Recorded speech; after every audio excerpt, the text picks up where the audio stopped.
Kaugnay ng mga hakbang para maibsan ang matinding traffic sa Metro Manila ngayong holiday season, kausapin natin si Metro Manila Council President at San Juan Mayor Francis Zamora. Magandang umaga at welcome po sa Balitang Hali.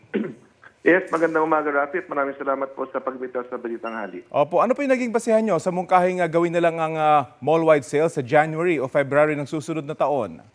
Yes, Rafi, nais ko lang linawin po no, na ang ating naging pahayag po ay in line with the call of MMDA. Ang binanggit po ng MMDA po kasi no, na sila nga po ay nakikipag-ugnayan sa ating mga mall owners at hinihikayat nila ang mga ito na huwag magsagawa ng mall-wide sales from Monday to Friday. No? So I just want to clarify po, no? Weekdays po ang iminumungkahi ng MMDA na wag sana magsagawa ng mall-wide sales ang mga malls. At pagdating naman sa Sabado at Linggo, ay okay lang naman sa MMDA po yun. Basta, unang-una, meron po silang proper coordination with the LGUs. At pangalawa, dapat meron silang maayos na traffic management plan. At ito naman po ay bagay na sinusuportahan ko bilang Presidente ng Metro Manila Council sapagkat ang layunin nga po ng MMDA dito ay mabawasan po ang bilang ng mga sasakyan na pupunta sa mall. Ngayon nga po, no, normal na araw lamang ay marami nang pumupunta sapagkat panahon na ho ng Kapaskuhan. Ang ating mga pamilya, mga magkakaibigan ay nagdiriwang ng Pasko sa mga malls, kumakain, bumibili ng mga regalo. No? So kung sasabayan pa ito ng mall-wide sales during the weekdays ay mas dadami pong sasakyan. Tandaan po natin, from Monday to Friday ay ito yung usual work days po natin.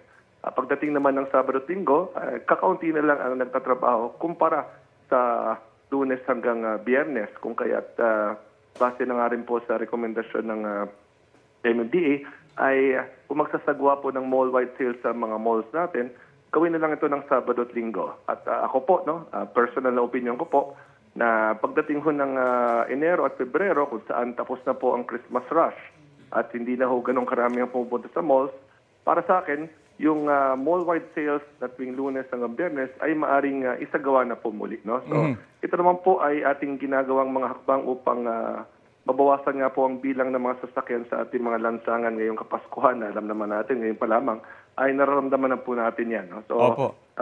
again, ito po ay paghihikayat sa mga malls. Ang MMDA po ay nakikipag-ugnayan na po sa kanila patungkol po rito. Pero kayo po, meron po ba kayong effort na kausapin din ng mga mall owners? At kung nakausap nyo na ba, may reaction na po ba sila sa inyong mungkahi? It's MMDA that's coordinating with them, Rafi. Kami po as Metro Manila Council, nakipag-ugnayan lang po ang MMDA po sa atin. So, this is something that MMDA is handling po. No? At I just coordinated with Attorney Vic Nunez this morning. Siya po ang head ng ating Traffic and Management Division ng MMDA. At kasalukuyan ho silang nakikipag-ugnayan sa mga malls po natin. Ay pinag-uusapan po yung trapiko sa dami po ng immediate interventions para maresolba ang matinding traffic. Ano ba talaga yung pinaka-permanent o long-term solution sa traffic dito po sa Metro Manila? Yes, Rafi, alam naman natin na talagang malaki ang ating pagsubok pagdating sa problema ng traffic. At isa sa mga inaasahan talaga natin ay ang construction na nga po ng ating subway system. So, we really need to fast-track the construction of our subway systems para hindi ho lahat ay dumadaan na sa ating mga lansangan. Once matapos itong subway system po natin, no, libo-libong mga bumabiyahe ay hindi na kinakailangan sumakay ng mga sasakyan. Of course, ang ating road infrastructure ay mahalaga.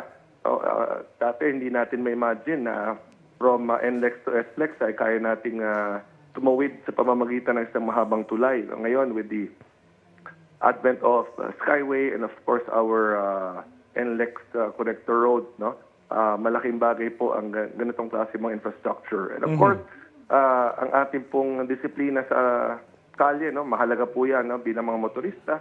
Basta sumusunod po tayo sa ating mga rules and regulations, makakatulong po yan upang maibsan nga po ang traffic sapagkat less traffic violations will mean less traffic. At kami naman po sa mga lokal na pamahalaan, dapat po pinapatupad ang ating mga no parking zones pagdating sa ating mga main thoroughfares, mga primary roads, secondary roads, ganun din sa mga mabuhay lanes po natin. So, the Metro Manila Council will continue to look for ways to help ease the traffic congestion here in Metro Manila at yun naman po ay sa pakikipag-ugnayan po with our Metro Manila Development Authority. Mhm. Meron po bang pag-aaral, Mayor, na nagsasabing talagang ganito, malaking magiging impact or talagang mariresolba yung problema sa trapiko sa Metro Manila kapag natapos na itong subway system? Kasi ganito rin yung nasabi nung sinabi nga pag natapos ang Skyway, talagang mariresolba ang trapiko kapag nagkaroon ng LRT sa may Marcos Highway ay maiibsan yung trapiko doon. Pero hindi po nangyari, Mayor. Para ma-temper lang po yung expectation ng ating publiko.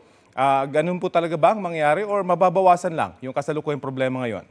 Well, Rafi, definitely, no, makakabawas po ito sapagkat yung option to take the subway will be there already na ngayon ay wala pa. So sa ngayon, meron tayong ating mga MRT, LRT at iba't ibang mga options natin for transportation. Pero pag matapos na nga po ang ating subway system, that means, no, yung mga dating sumasakay na sasakyan, meron ng panibagong option. At nakita naman natin, no, na iba't ibang mga stations po ang itatayo.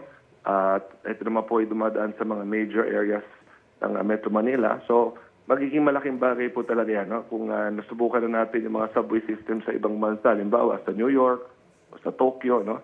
At sa Hong Kong, no? Nakikita natin na madaling makabiyahe mula sa iba't ibang lugar sa kanilang pinaka-main metropolis using the subway system. So, this is something that I'm optimistic about, Rafi.